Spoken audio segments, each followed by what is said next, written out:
Salut à tous, avec les équipes de Google. Alors, élément très intéressant, Laurent Godillard est avec nous. Salut Laurent. Bonjour Stéphane. Et puis, on a à San Francisco Julien Delva. Bonjour Julien, Senior Programme Manager. Laurent, ce qu'on va raconter pour bien faire comprendre à notre audience le truc, c'est en fait une transformation de la fonction finance interne à Google. Tout à fait. Que vous avez trouvé tellement génial que vous vous êtes dit... On la met à disposition de nos clients. Et voilà, il faut qu'on fasse bénéficier de ça à nos clients. Tout à fait. Bon. Et ça, donc, ça a été piloté, géré. Et le quotidien de Julien pendant quelques mois. Par Julien. Julien, raconte-nous, qu'est-ce que vous avez voulu faire? Quel était le projet? Et pourquoi être parti d'une feuille blanche? Puisque je crois que justement, vous êtes reparti d'une feuille blanche pour cette transfo de la fonction finance chez Google.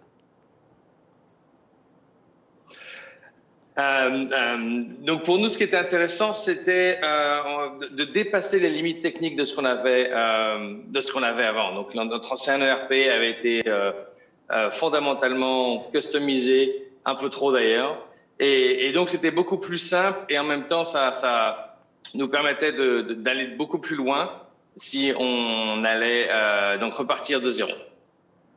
Ok. Et alors, donne-nous un petit peu quelques détails sur cette transformation. Donc sur la transformation, en fait, pour nous et pour Google et pour beaucoup d'entreprises de la tech, la priorité c'est surtout en fait scale, c'est la taille. Quand on a commencé notre business case, Google était à 136 milliards, je crois, de revenus par an. Et donc l'idée c'était qu'est-ce qu'il nous faudrait pour que on puisse continuer jusqu'à 200 milliards et plus de dollars de revenus. Et ce qui est intéressant, c'est que dans les 3 ans du projet, nous avons dépassé ce revenu. Donc, il fallait donc pouvoir repenser et redéfinir l'ensemble de nos processus, intégration des systèmes, avoir moins de systèmes idéalement, pour pouvoir après supporter l'intégration d'innovations comme blockchain, artificial intelligence, machine learning et toutes ces capacités qui nécessitent une plateforme intelligente et efficace.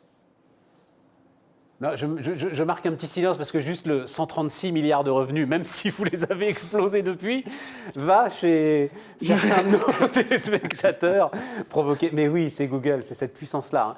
Qu'est-ce que vous avez regardé en premier, si tu peux nous donner un peu sur la roadmap, sur une transformation de cette ampleur? Par quoi on commence en priorité et par quoi est-ce que vous avez commencé en priorité? Excellente question. Alors pour nous, ce qui a commencé, c'est que on a commencé petit. Alors petit pour nous, c'est peut-être pas petit pour tout le monde. On a commencé par donc la fonction trésorerie et donc nous n'avons absolument rien sur SAP au départ. Donc on a commencé avec la fonction trésorerie et l'ensemble des données de base, master data, et pour pouvoir tester l'environnement, comment ça fonctionne pour nous et est-ce que ça pourrait supporter nos futurs besoins. Et donc voilà, on a commencé par petit et ensuite on a fait donc le cœur de la finance avant donc d'étendre à l'ensemble des autres fonctions, c'est-à-dire tout ce qui est les fonctions achat, fonctions payroll à l'international et la supply chain. Et la spécificité, Julien, pour qu'on comprenne bien, parce que en fait, ce que tu décris là, et c'est bien pour ça d'ailleurs que Future of Finance existe et a un tel succès, c'est ce que les entreprises sont en train de faire. Le sujet pour Google, c'est la volumétrie en fait. C'est-à-dire, c'est tellement considérable. Voilà. Oui, complètement, pardon. En fait, par exemple, pour donner un exemple sur la fonction achat, dans les 3 premiers mois de l'ouverture du système pour nos employés, nous avions la plus grosse plateforme, la plus grosse spend, le plus gros achat chez SAP. Donc voilà, en 3 mois, on a dépassé en fait l'ensemble du monde. Donc c'est vrai que si on regarde d'un très haut niveau, notre projet de transformation financière le programme est assez similaire à celui des autres entreprises, sauf que la taille fait que on a vraiment des sujets un peu différents, en tout cas des fonctions de performance qu'il faut prendre en compte, évidemment. Ouais. Donc 3 ans, tu dis, vous êtes sur cette histoire depuis 3 ans. Vous êtes au bout On là a livré même. Voilà, toute la partie gestion des coûts a été livrée en juillet de l'année dernière. Donc voilà, en 3 ans, ça a été fait, avec évidemment la pandémie en plein milieu, sinon c'était pas drôle. Bon, et c'est là que l'histoire commence pour vos clients, ou Laurent, tu peux peut-être prendre le relais, parce que c'est là que l'histoire commence pour l'ensemble de ceux qui regardent cette émission de Future of Finance. Oui. En préambule, effectivement, ce qu'a dit Julien, c'est qu'il fallait aller vite, faire les choses très bien. Effectivement, une transformation finance, tout le monde se lance dedans. Là, la logique, c'était vraiment d'être en capacité d'apporter toutes les réponses à l'instant T dans le laps de temps de 3 ans. Et donc derrière, on a quand même eu une CFO qui a dit « Je veux que les choses fonctionnent très vite, de manière qui soit étendable, de manière exponentielle. Et donc, on va mettre en place les outils qui vont bien. Ouais. » Donc derrière, ça veut dire mettre en place effectivement SAP, au plus proche du standard, mettre en place d'autres outils best of breed sur les fonctions finance, mais derrière, remettre à plat l'intégralité des process. Et pour ça, il fallait mettre en place effectivement un certain nombre de R&D au sein de Google Cloud pour apporter les compléments qui manquaient justement entre ces best of breed. Et l'idée de tout ça, c'est d'avoir... Les compléments qui manquaient pourquoi ? Du fait de la volumétrie, comme le disait Julien, ou parce que vous êtes Google, vous disiez que vous pouviez me faire quelque part ?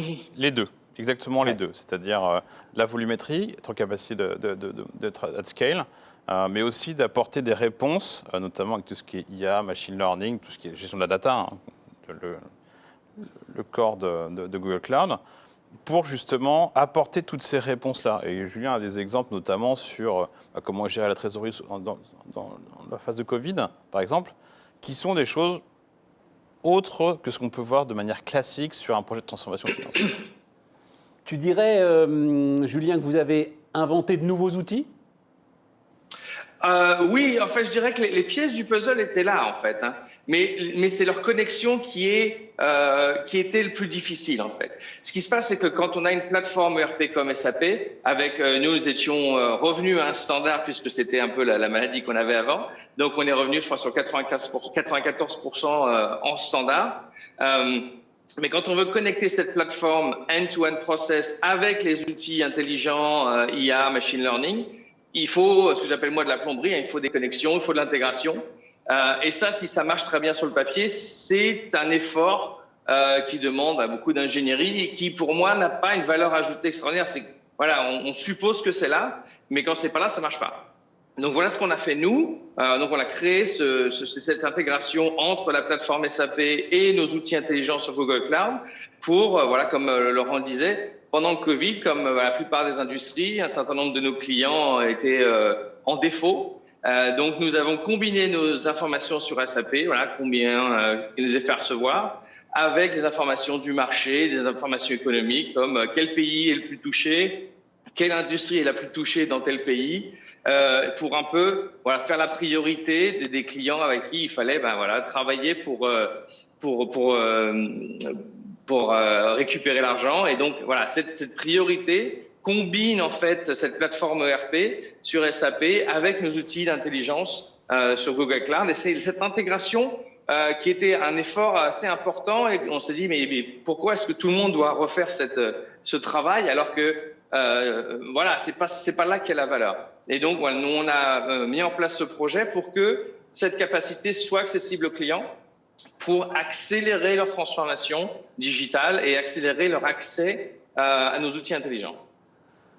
Donc voilà, c'est ça, Laurent, que vous mettez à la disposition de l'ensemble de ceux qui le veulent, parce que, enfin, la grande force régulièrement des outils professionnels bureautiques de Google, c'est qu'ils sont gratuits.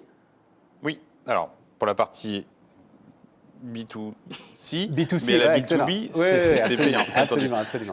Mais en synthèse, la capacité, je pense, de Google Cloud, c'est d'aller de faire l'extra mile par rapport aux transformations finance. Et ce sujet-là, il vient d'être la capacité à intégrer des gros volumes de données qui viennent à la fois des process, SAP ou tous les outils best of breed finance dont on a parlé là, et des données qui sont extérieures à ces process-là.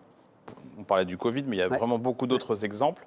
Et c'est ça qui permet justement d'optimiser un process, d'aller au-delà de ce qu'on peut faire d'une simple transformation finance, c'est-à-dire de réimplémenter un module ou de faire un process, on va dire, classique. C'est vraiment intégrer ces données qui soient exogènes. Alors, la base, c'est SAP. Tout à fait. C'est un choix qui, enfin, j'imagine qu'ils doivent être ravis que... Il fallait avoir un outil qui soit capable d'absorber un volume d'informations qui est jusque dantesque. Phénoménal, Donc, absolument. Mais ça veut dire que tout ce boulot-là que nous décrit Julien, toutes ces interconnexions, elles sont quand même sur une base SAP, donc il faut au départ une base SAP. Tout à fait. OK. Et ensuite, l'ensemble des modules best of breed, là vous êtes plus, pardon d'employer ce terme, agnostique, c'est-à-dire on peut se greffer, pas forcément sur les modules que vous avez choisis? Alors, comme le dit Julien, il appelle ça de la plomberie, enfin, on peut l'appeler comme on veut. Toute la difficulté, c'est effectivement de trouver et d'extraire les informations, de structurer cette information-là qui sera extraite de ces outils-là. Donc ça dépendra effectivement de l'outil, si on l'a utilisé ou pas utilisé. Mais effectivement, pour nous, on appelle ça un framework, c'est-à-dire qu'on fournit un canevas de base avec un certain nombre de choses déjà pré-câblées effectivement sur beaucoup de SAP et sur d'autres outils. Ouais. Et après, tout l'enjeu, c'est d'agrandir cette base de connaissances pour éviter de refaire toute la plomberie et de travailler vraiment sur l'essentiel qui est la transformation finance et l'apport que ça peut donner au métier. Bon, derrière, Julien, c'est quoi? C'est des gains de productivité pour tout le monde, c'est ça l'objet, hein? Alors, c'est le premier objet, évidemment, c'est des gains de productivité. C'est aussi une simplification, une accélération. Le temps, pour nous, c'est extrêmement important parce que, voilà, on ne veut pas que ce soit la fonction finance ou la fonction IT, soit un frein, mais plutôt un accélérateur à nos projets. Et je pense que c'est la même chose pour l'ensemble des entreprises qui pourraient être clientes de SAP ou de Google. Voilà, il faut aller vite. Et justement, ces histoires de câblage, ça va pas vite et c'est pas intéressant. Par contre, accéder à la donnée, la combiner avec d'autres données qui soient à l'interne ou en externe, là, on peut faire des choses beaucoup plus intéressantes. Et donc voilà, après, on a des gains de productivité. Nous, on a eu une réduction du nombre de systèmes parce que voilà, on avait plusieurs systèmes qui faisaient plus ou moins la même chose. Donc évidemment, on passe un temps infernal à prendre la donnée d'un système A, prendre la donnée d'un système B, et puis voilà, voir ce qui se passe entre les deux. Ça, voilà, ça n'a pas de valeur. Par contre, arriver à combiner nos données, la fonction achat, nos données de la fonction voilà, supply chain. Par exemple, voilà, je travaille en ce moment beaucoup sur des fonctions de réseau, conversion de bureaux. Puisque évidemment avec le Covid, les gens travaillent différemment à des endroits différents. Mais donc on met en place ces fonctions achats. Ben voilà, dans combien de temps est-ce qu'on va pouvoir avoir ces composants en réseau qui sont critiques pour nos conversions? Ouverture de data center, c'est la même chose. Donc voilà, ça c'est beaucoup plus intéressant. Et donc la productivité c'est un point, mais c'est plutôt, moi je dirais, le déblocage de nouvelles fonctions et de nouvelles capacités. Merci Julien. Laurent, un mot de conclusion? À votre disposition pour montrer des démos, des cas réels. Il y a 2 sessions, 2 ateliers qu'on pourra faire pendant Future of Finance pour justement présenter ces cas-là de manière très concrète et qu'effectivement ce soit... Et un signe de plus quand même, parce que c'est ça aussi, si vous êtes là, signe de plus, et ça c'est très intéressant, parce que de toute façon tout ce que fait Google concerne tout le monde, signe de plus de votre volonté de rentrer dans le monde professionnel, dans le monde de l'entreprise, dans le monde de l'ensemble de ces outils aujourd'hui, qui sont des outils professionnels pour les grandes fonctions de l'entreprise et notamment la fonction finance. Tout à fait.